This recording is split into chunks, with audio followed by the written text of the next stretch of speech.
Hello everyone, welcome back to our YouTube channel mentor NSA.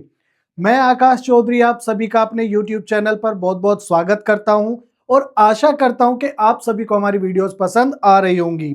तो आज मैं लेकर आया हूं अपने स्पोकन बैच का डे 42, जिसमें हम बात करने वाले हैं फ्यूचर कॉन्टिन्यूअस टेंस के इंटेरोगेटिव स्ट्रक्चर और साथ ही साथ 20 सेंटेंसेस को हम हिंदी से इंग्लिश में ट्रांसलेट करना भी सीखेंगे और डिटेल में समझाएंगे कि कहां पर आप फ्यूचर कॉन्टिन्यूअस के इंटरोगेटिव को यूज करते हो, कौन से वर्ड्स आते हैं, क्या स्ट्रक्चर होता है, क्या आप कॉमन मिस्टेक्स करते हैं। सब कुछ हम इस वीडियो में कंप्लीट बताने वाले हैं, तो वीडियो को स्किप मत करिएगा, एंड तक जरूर देखिएगा। और एक बेहद इंपॉर्टेंट बात, अगर आप लोगों को नोट्स चाहिए हमारे कि हम क्या पढ़ा रहे हैं, किस तरीके से पढ़ा रहे हैं, ये नोट्स आपको फ्री ऑफ कॉस्ट मिल सकते हैं। हम अपना टेलीग्राम चैनल का लिंक अपने डिस्क्रिप्शन में डाल देंगे, आप वहां पर आकर हमसे कांटेक्ट कर सकते हैं, आपको डायरेक्ट वहां पर पीडीएफ मिल जाएंगी। तो चलिए वीडियो को शुरू करते हैं। देखिए, आज का जो हमारा टॉपिक है English spoken batch day 42 future continuous tense के बारे में है और उसका पार्ट 3 है। पार्ट 3 में हम बात करेंगे इंटेरोगेटिव की, ठीक है ना। यहां पर हम इंटेरोगेटिव स्ट्रक्चर को समझेंगे प्लस प्रैक्टिस एक्सरसाइज। देखिए यहां पर एक स्ट्रक्चर लिखा हुआ है, विल सब्जेक्ट बी वर्ब की ING form and then question mark. यानी कि इस वीडियो में हम फ्यूचर कॉन्टिन्यूअस के इंटेरोगेटिव स्ट्रक्चर और प्रैक्टिस एक्सरसाइज के बारे में बात करेंगे। इससे पहले हम फ्यूचर कॉन्टिन्यूअस के नेगेटिव को कर चुके हैं, अफर्मेटिव को कर चुके हैं। बेहद डिटेल में मैंने आपको हर एक चीज वहां पर समझाई हुई है। अगर आप लोगों ने अभी तक नहीं देखा है तो उसको भी जाकर देख लीजिएगा। चलिए शुरू करते हैं। देखिए, अब सबसे पहले यदि मैं बात करूं यहां पर, तो हम इसके बारे में समझते हैं कि इसका यूज कब और कैसे होता है और कहां होता है। देखिए, सबसे पहली बात अगर मैं देखूं यहां पर, अगर वीडियो पसंद आए तो सब्सक्राइब जरूर कर लीजिएगा हमारे चैनल मेंटर एनएसए को। अगर आप ऑनलाइन क्लासेस ज्वाइन करना चाहते हैं तो ये हमारे कॉन्टैक्ट नंबर है, हमें आप मैसेज कर सकते हैं व्हाट्सएप पर, ठीक है ना। आकाश चौधरी सर, यानी कि मैं आपको इंग्लिश पढ़ा रहा हूं, आप सब जानते ही हैं, और तान्या मैम आपको साइंस पढ़ाती हैं, तो आप यहां से हमसे लिंक कर सकते हैं। चलिए, अब आपके सामने मैंने एक छोटी सी डेफिनेशन लिखी है। Future continuous tense interrogative is used to ask questions about an action that will be continuing at a specific time in the future। यानी कि जब हम इंटेरोगेटिव की बात करते हैं तो सबसे पहले वहां पे पूछे जाते हैं क्वेश्चंस। बात समझ में आ गई? क्वेश्चंस और लास्ट में आप क्वेश्चन मार्क जरूर लगाएंगे। तो ऐसा भाई इसमें क्या यूज होता है कि एक ऐसे एक्शन के बारे में बताया जाता है जो कंटिन्यू होता है एक स्पेसिफिक टाइम पर और वहां पे पूछे जाते हैं क्वेश्चंस। चलिए, आगे आपके सामने एक बात लिखी हुई है, बहुत इंपॉर्टेंट है, आइडेंटिफिकेशन इन हिंदी, वेरी इंपॉर्टेंट। अब यहां पर इसकी क्या आइडेंटिफिकेशन होगी हिंदी में, तो a sentence will be future continuous interrogative if it contains. वो कब होगा? जब ये सब चीजें आपको देखने को मिलेंगी। तो आइडेंटिफिकेशन वर्ड्स क्या होंगे? क्या रहा होगा, क्या रही होगी, क्या रहे होंगे। जैसे कि मैंने आपको फ्यूचर अफर्मेटिव में, नेगेटिव में बताया था। अफर्मेटिव में हमने बात की थी वाक्य के अंत में रहा होगा, रही होगी, रहे होंगे, रहा होगा आदि शब्द आते हैं। फिर नेगेटिव में नहीं रहा होगा, नहीं रही होगी, नहीं रहे होंगे, नहीं रहा होगा। अब क्या हो जाएगा? क्या आ जाएगा स्टार्टिंग में? क्या रहा होगा, क्या रही होगी, क्या रहे होंगे, क्या रहा होगा। इस तरीके से इसकी पहचान हो जाती है। तो आई होप आपको इतनी बात समझ में आई होगी। चलिए फटाफट से हम आगे चलते हैं। देखिए नेक्स्ट क्या कह रहा है, आगे इसको समझते हैं, बहुत इंपॉर्टेंट चीज है। एक सेकंड, इसको मैं थोड़ा सा सेट कर लेता हूं। देखिए, यहां पर बात हो रही है आपकी द सेंटेंस मस्ट। अब सेंटेंस में क्या जरूर होना चाहिए? सबसे पहले बी आ क्वेश्चन, यानी कि क्वेश्चन पुट अप होना चाहिए। Number 2, talk about the future, future के बारे में बात होनी चाहिए। Number 3, show and continuing action, यानी कि कंटिन्यू एक्शन होना चाहिए फ्यूचर में। तो तीन बातें बताई, क्वेश्चन होना चाहिए, टॉक अबाउट फ्यूचर की बात होनी चाहिए, शो अ कंटिन्यूइंग एक्शन होना चाहिए। जैसे एग्जाम्पल्स की बात करूं, यानी कि आइडेंटिफिकेशन की बात करूं, एग्जाम्पल है हमारे सामने, क्या वह पढ़ रहा होगा, रहा होगा, और स्टार्टिंग में आपने क्या देखा, क्या वह पढ़ रहा होगा, और लास्ट में क्वेश्चन मार्क, तो क्वेश्चन पुटअप हो रहा है, ठीक है ना, और काम जारी भी है, कंटिन्यू भी है, चल रहा है। बात समझ में आ गई। नंबर 2, क्या वह खाना बना रही होगी, क्या वह खाना बना रही होगी। एक और एग्जांपल देखते हैं, क्या वे खेल रहे होंगे। तो तीनों सेंटेंसेस में क्वेश्चन है, फ्यूचर के बारे में बात हो रही है, और एक्शन जारी है, यानी कि कंटिन्यू एक्शन चल रहा है। तो तीनों बातें होनी चाहिए एक सेंटेंस के अंदर। ये एग्जांपल्स की बात हो गई। आइए अब आगे बात कर लेते हैं यहाँ पर मेन वर्ब फॉर्म। अब यहाँ पे मेन वर्ब फॉर्म क्या होगी, वर्ब की फर्स्ट फॉर्म में आईएनजी, यानी कि प्रेजेंट पार्टिसिपल होना चाहिए। कैसे, ये एग्जांपल है आपके सामने, देखिए जरा। हमने कहा रीड, रीड आपकी वर्ब की फर्स्ट फॉर्म है, और हमें इसमें लगा देना है आईएनजी, तो ये वर्ब की आईएनजी फॉर्म बन जाएगी। तो रीड में हमने जैसे ही आईएनजी लगाया, क्या बना, रीडिंग। प्ले में हमने आईएनजी लगाया, क्या बना, प्लेइंग। राइट में हमने आईएनजी लगाया, क्या बना, राइटिंग। तो क्या हुआ, हमें इसमें जो मेन वर्ब यूज करनी है प्यारे बच्चों, वो करनी है वर्ब की फर्स्ट फॉर्म में आईएनजी। यहां तक आपको बात क्लियर हो गई। अगर आपको वीडियो पसंद आ रही है, आपको पढ़ाया हुआ समझ आ रहा है, नोट्स आपको अच्छे लग रहे हैं, तो मेंटर एनएसए को सब्सक्राइब करके उसके बेल आइकन को जरूर दबा लें, क्योंकि यहां पर आपको हर एक टॉपिक की इसी तरह की वीडियो मिलती रहेगी। वीडियो को लाइक करें, शेयर करें, और कमेंट सेक्शन में बताएं कि क्लास में मजा आ रहा है या नहीं आ रहा है, समझ में आ रहा है या नहीं आ रहा है। चलिए अब हम आगे बात करते हैं। देखिए आगे आपके सामने क्या है, जरा देख लेते हैं इसको भी। तो आगे आपके सामने दिखाई दे रहा होगा, क्या हेडिंग है, बेसिक इंटेरोगेटिव स्ट्रक्चर, ठीक है ना, सिंपल यस नो क्वेश्चन। अब इंटेरोगेटिव में भी दो होता है, सिंगल इंटेरोगेटिव और डबल, यानी कि यस नो टाइप और क्वेश्चन टाइप। तो यहां पर ये बेसिक स्ट्रक्चर है किसका, सिंपल यस नो क्वेश्चन का। तो सबसे पहले देखिए, शेल तो अब आता ही नहीं है, मैंने इसलिए लिखा है ताकि मैं आपको अच्छे से समझा सकूं। क्या था, पहले क्या होता था, विल और शेल दोनों यूज होते थे।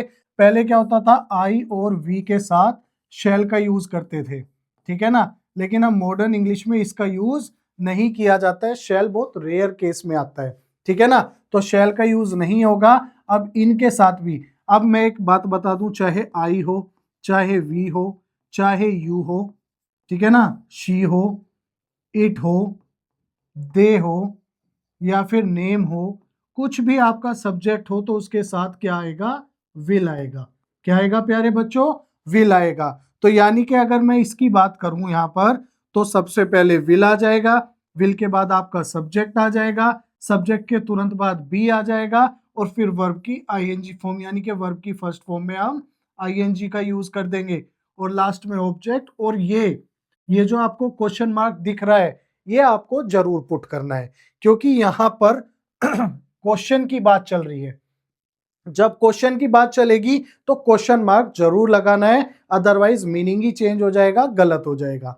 बात समझ में आ गई। तो अब आप इन सभी के साथ जो मैंने बताया, उनके साथ आप किसका यूज करेंगे, विल का यूज करेंगे।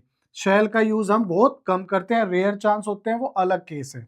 अब एग्जाम्पल की बात कर लेते हैं। देखिए आपके सामने मैंने हेडिंग डाली हुई है एग्जाम्पल, दो एग्जाम्पल है, जल्दी से समझ लेते हैं। देखिए क्या कह रहा है ये। Number 1, will he be reading a book, क्या वह एक किताब पढ़ रहा होगा।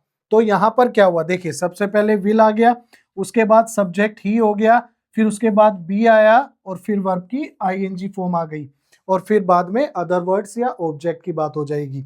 Will he be reading a book, क्या वह एक किताब पढ़ रहा होगा, क्या और रहा होगा। नेक्स्ट अगर मैं बात करूं, will they be playing football, क्या वे लोग फुटबॉल खेल रहे होंगे, क्या वे लोग फुटबॉल खेल रहे होंगे। रहा होगा, रही होगी, रहे होंगे, और उसमें क्या ऐड हो जाता है, क्या in the sense, yes no type. बात समझ में आ गई। चलिए यहां तक क्लियर हुआ होगा। आइए अब आगे बात करते हैं। चलिए प्यारे बच्चों, आगे देख लेते हैं आगे क्या कह रहा है हमारा। यहां पर अगर मैं अब बात करूं, अब आपकी हेडिंग क्या डाली हुई है मैंने, नेगेटिव इंटेरोगेटिव। अब देखिए, सिंपल नेगेटिव होता है लेकिन इंटेरोगेटिव नेगेटिव भी होता है। एक्स्ट्रा नॉलेज के लिए आपको बता देता हूं। देखिए, सबसे पहले विल आएगा, विल के बाद सब्जेक्ट आएगा, सब्जेक्ट के तुरंत बाद नोट आएगा, फिर बी को लगाएंगे, फिर वर्ब की आईएनजी फॉर्म आएगी, फिर ऑब्जेक्ट वगैरह होगा तो वो लगा देंगे, otherwise question mark.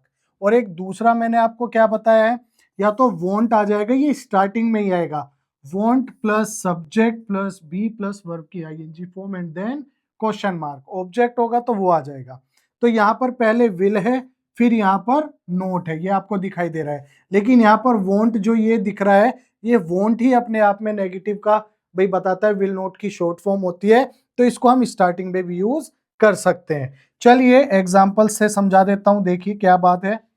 Will he note be coming tomorrow, क्या वह कल नहीं आ रहा है।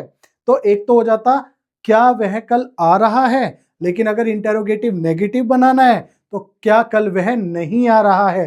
तो इस तरीके से जब नेगेटिव आ जाता है तो देखिए, पहले विल, फिर सब्जेक्ट, फिर नोट, 1 2 3।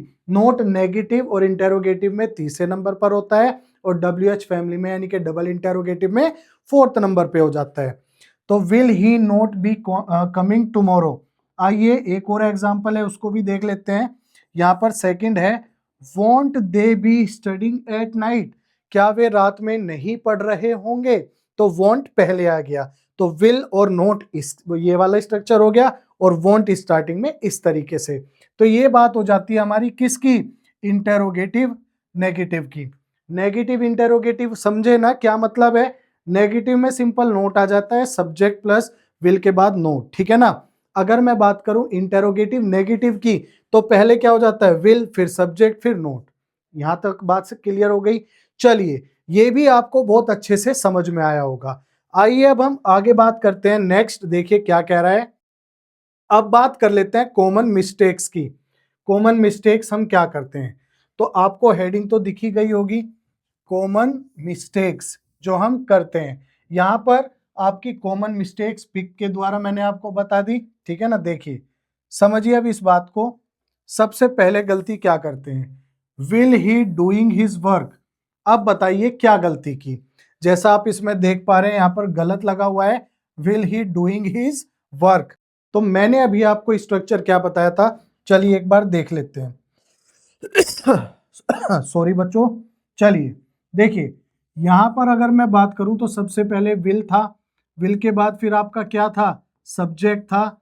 सब्जेक्ट के बाद अगर मैं बात करूं तो क्या था, सब्जेक्ट के बाद बी था, और बी के बाद क्या थी, वर्ब की फर्स्ट फॉर्म में आईएनजी थी, और उसके बाद क्या था आपका ऑब्जेक्ट था, एंड देन लास्ट में क्या था, क्वेश्चन मार्क था।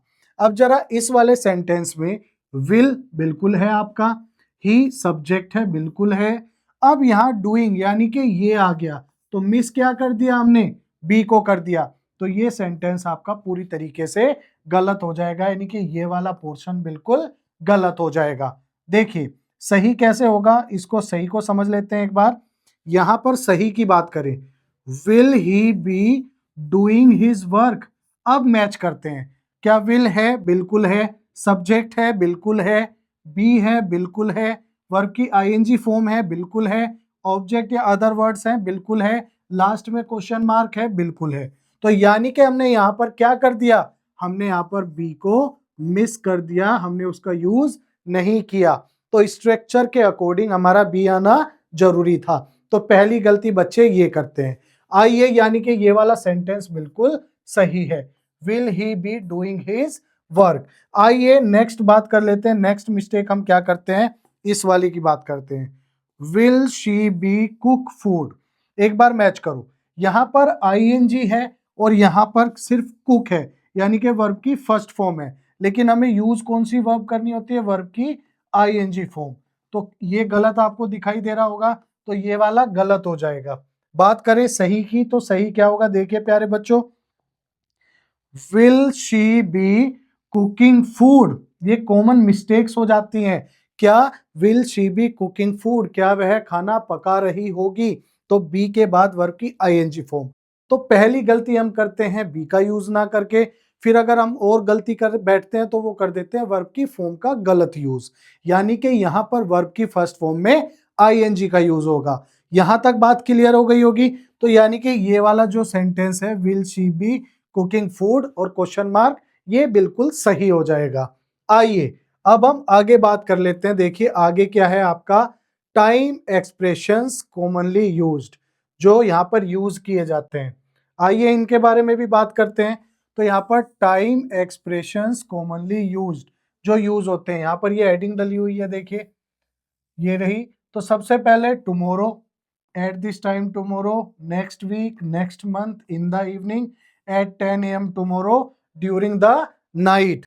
तो यहाँ पर ये सब जितने भी आपको दिखाई दे रहे हैं, ये रहा tomorrow, at this time tomorrow, next week, next month, in the evening, at the 10 AM tomorrow, during night, ये सभी टाइम एक्सप्रेशंस जब हम सेंटेंस को ट्रांसलेट करते हैं तब वहां पर इनका बहुत ही जरूरी यूज होता है, क्योंकि ये आपके सेंटेंस में आते हैं और ये एक आइडेंटिफिकेशन होते हैं, पहचान होते हैं कि फ्यूचर कॉन्टिन्यूअस में हम ये सब टाइम एक्सप्रेशंस यूज करते हैं। चलिए ये भी बात क्लियर हो गई होगी। अब हम आगे बात कर लेते हैं प्रैक्टिस एक्सरसाइज की, क्योंकि मैंने आपको पहले ही बोला था कि हम यहाँ पर प्रैक्टिस एक्सरसाइज जरूर करेंगे। चलिए तो अब हम बात करते हैं यहाँ पर प्रैक्टिस एक्सरसाइज की, जिसमें हम बात करने वाले हैं 20 सेंटेंसेस, यानी कि 20 सेंटेंसेस हम ट्रांसलेट करेंगे। तो यहाँ पर हेडिंग आपके सामने क्या है, प्रैक्टिस एक्सरसाइज।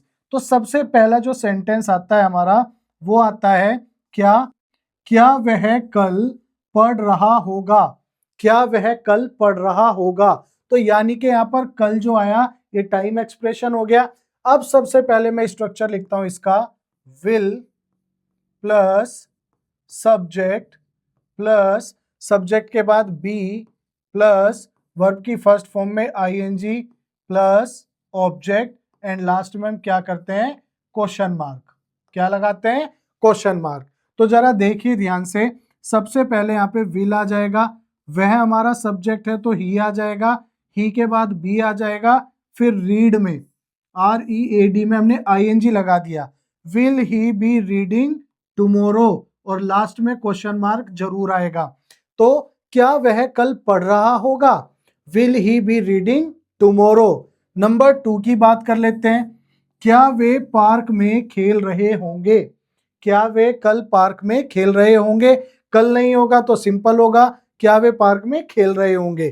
तो विल, वे के लिए they, be playing in the park, play में हमने ING लगा दिया। अब अगर इनका नेगेटिव होता तो इंटेरोगेटिव नेगेटिव बन जाता, क्या वह कल नहीं पढ़ रहा होगा, क्या वे कल पार्क में नहीं खेल रहे होंगे। इस तरीके से इंटेरोगेटिव नेगेटिव बन जाता है और यहाँ पर नोट आ जाता। बात समझ में आ गई। चलिए नंबर 3, क्या तुम उस समय सो रहे होगे, उस समय, एट दैट टाइम। तो विल और तुम के लिए यू, बी, स्लीप में ING लगा दिया, स्लीपिंग एट दैट टाइम। यहां तक बात क्लियर हो गई। नंबर 4, क्या वह खाना बना रही होगी, क्या, तो विल आ गया, और बना रही होगी लड़की है तो शी, उसके बाद बी, कुकिंग फूड। क्या वह खाना बना रही होगी, will she be cooking food. बात समझ में आ गई। अब आप क्या करेंगे, आपको मैंने ये 4 बता दिए। अब आगे के जो सेंटेंसेस होंगे आप कोशिश करिएगा खुद से, जब मैं हिंदी बोलूं तो आप खुद से ट्रांसलेट करने की कोशिश करिएगा, क्योंकि स्ट्रक्चर आपको पता चल गया, तरीका आपको पता चल गया। चलिए अब हम आगे बात कर लेते हैं नंबर 5, 6, 7, 8 की, ठीक है ना। चलिए प्यारे बच्चों, तो शुरू करते हैं हमारा नंबर 5। तो नंबर 5 क्या कह रहा है हमारा, क्या हम परीक्षा की तैयारी कर रहे होंगे, क्या हम परीक्षा की तैयारी कर रहे होंगे।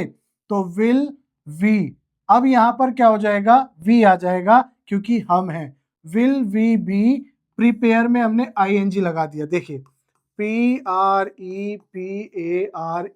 तो ई को हटाकर हम इसमें क्या जोड़ देते हैं, सिंपल ING लगा देते हैं। तो ये बन जाता है प्रिपेयरिंग फॉर द एग्जाम, और लास्ट में क्वेश्चन मार्क। क्या हम परीक्षा की तैयारी कर रहे होंगे, तो will we be preparing for the exam. चलिए नंबर 6 की बात करते हैं। क्या राम ऑफिस में काम कर रहा होगा? क्या राम ऑफिस में काम कर रहा होगा? तो सबसे पहले विल और फिर राम, बी वर्क में हमने आईएनजी लगा दिया, वर्किंग इन द ऑफिस और लास्ट में क्वेश्चन मार्क। तो क्या राम ऑफिस में काम कर रहा होगा? Will Ram be working in the office? Number 7, क्या वे कल यात्रा कर रहे होंगे? क्या वे कल यात्रा कर रहे होंगे? तो will they B travelling tomorrow और क्वेश्चन मार्क। क्या वे कल यात्रा कर रहे होंगे? तो will they B travelling tomorrow. तो यहां पर फ्यूचर कॉन्टिन्यूअस इंटेरोगेटिव में विल से शुरुआत होती है, फिर सब्जेक्ट आता है, फिर बी का यूज होता है, बी के बाद वर्ब की आईएनजी फॉर्म आती है, फिर ऑब्जेक्ट आता है, लास्ट में क्वेश्चन मार्क आता है। देखिए नंबर 8, क्या मैं तुम्हारा इंतजार कर रहा होऊंगा? क्या मैं, तो will I be waiting for you? Will I be waiting for you? क्या मैं तुम्हारा इंतजार कर रहा होऊंगा? चलिए अब हम आगे बात कर लेते हैं नेक्स्ट नंबर 9, 10, 11 एंड 12 के बारे में। बात समझ में आ रही है कि नहीं भाई? कमेंट करके बताते रहिएगा। चलिए अब यहां पर हम बात करें नंबर 9 की। क्या वह टीवी देख रहा होगा? क्या वह टीवी देख रहा होगा? तो विल ही बी, वॉच में हमने आईएनजी लगा दिया, टीवी और लास्ट में क्वेश्चन मार्क। क्या वह टीवी देख रहा होगा? Will he be watching TV? चलिए नंबर 10 की बात करते हैं। क्या बच्चे शोर कर रहे होंगे? क्या बच्चे शोर कर रहे होंगे? अब मैंने एक बात बताई थी आपको, आपका सब्जेक्ट चाहे सिंगुलर हो, ठीक है ना, चाहे आपका प्लूरल हो, इन दोनों के साथ ही हम विल का यूज करेंगे। किसका यूज करेंगे? विल का यूज करेंगे। तो बच्चे, विल द चिल्ड्रन, ये आपका प्लूरल हो गया, will the children be making noise और क्वेश्चन मार्क। क्या बच्चे शोर कर रहे होंगे? Will the children be making noise और लास्ट में क्वेश्चन मार्क। नंबर 11, क्या तुम अगले हफ्ते पढ़ाई कर रहे होगे? अगले हफ्ते, नेक्स्ट वीक। तो विल यू बी स्टडी में हमने आईएनजी लगा दिया, will you be studying next week और फिर क्वेश्चन मार्क। क्या तुम अगले हफ्ते पढ़ाई कर रहे होगे? Will you be studying next week? ये बात समझ में आ गई। नंबर 12, क्या वह गाना गा रही होगी?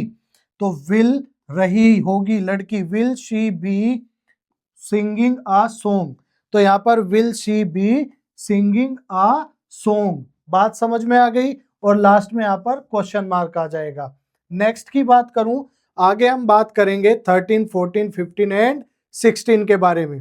तो देखिए इसका क्या मतलब है, यहां पर ध्यान से समझेंगे हर एक चीज को, भाई स्किप नहीं करना है, स्ट्रक्चर के साथ चलना है ताकि कोई भी दिक्कत परेशानी हमें ना हो।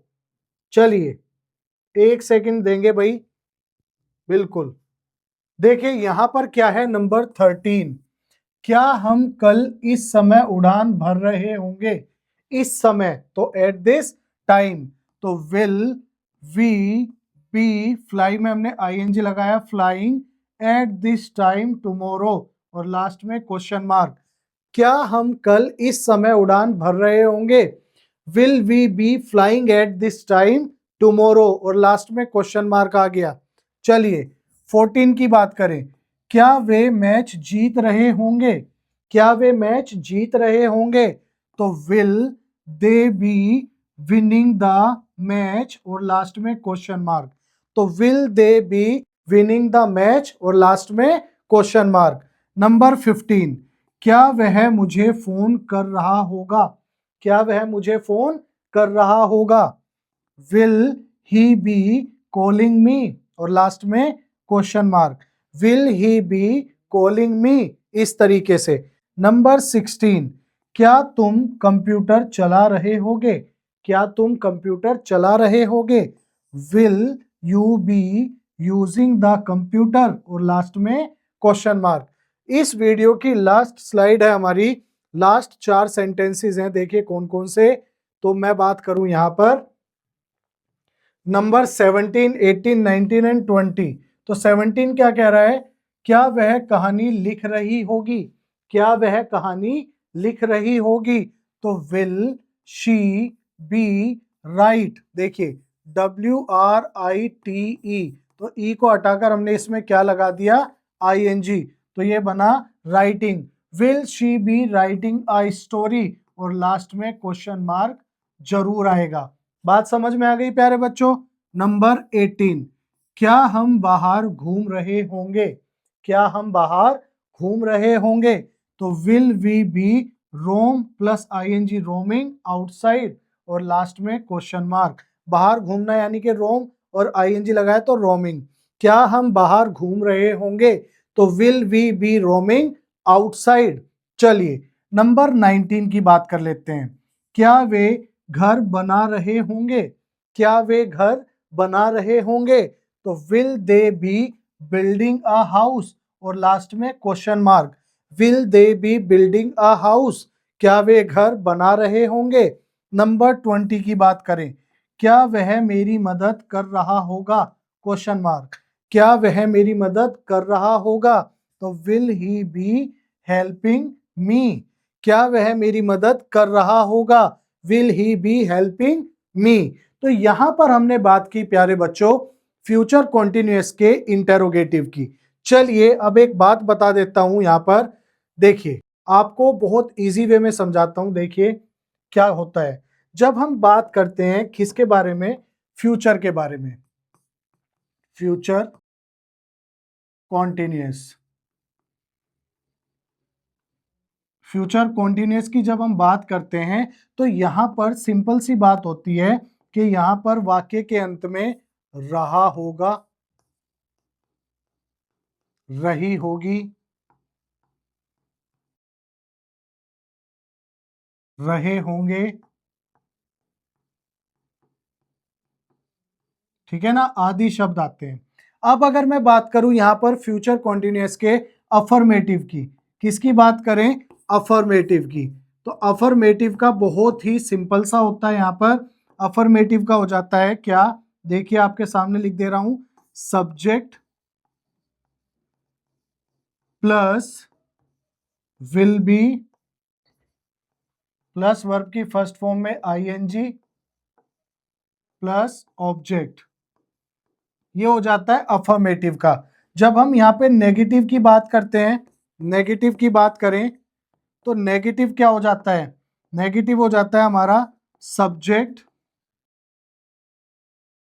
Plus will not be plus verb की फर्स्ट फॉर्म में ING प्लस ऑब्जेक्ट, और यहाँ पे विल नॉट की जगह आपको वॉन्ट भी दिख सकता है, क्या दिख सकता है, वॉन्ट, शॉर्ट फॉर्म भी इसकी दिखाई दे सकती है। चलिए अब हम बात कर लेते हैं यहाँ पर इंटेरोगेटिव की। इंटेरोगेटिव क्या कहता है, देखिए आपके सामने है, इंटेरोगेटिव में will plus subject plus be plus verb की फर्स्ट फॉर्म में ING plus object plus question mark. तो ये मैंने आपको अभी तक जो हमारा ये पार्ट 3 है, पार्ट 1 में हमने अफर्मेटिव की बात की, पार्ट 2 में हमने नेगेटिव की बात की, और पार्ट 3 में हम बात कर रहे हैं इंटेरोगेटिव। अब जो नेक्स्ट पार्ट मैं लेकर आऊंगा वो लेकर आऊंगा WH फैमिली यानी कि डबल इंटेरोगेटिव। तो आज की इस वीडियो में हमने बहुत डिटेल में समझा इंटेरोगेटिव के स्ट्रक्चर को। आई होप आपको समझ में आया होगा। अगर आपको कोई भी दिक्कत परेशानी होती है तो आप कमेंट सेक्शन में बता सकते हैं। तो अगर आपको वीडियो पसंद आई हो, आपको पढ़ाया हुआ अच्छा लगा हो, तो मेंटर NSA को सब्सक्राइब करके उसके बेल आइकन को प्रेस कर ले, और साथ ही साथ वीडियोस को लाइक करें, शेयर करें, और कमेंट करके हमें जरूर बताएं कि आप लोगों को हमारी वीडियो कैसी लगी। तो मिलते हैं नेक्स्ट वीडियो में ऐसी इंटरेस्टिंग टॉपिक के साथ। तब तक के लिए बाय बाय, टेक केयर।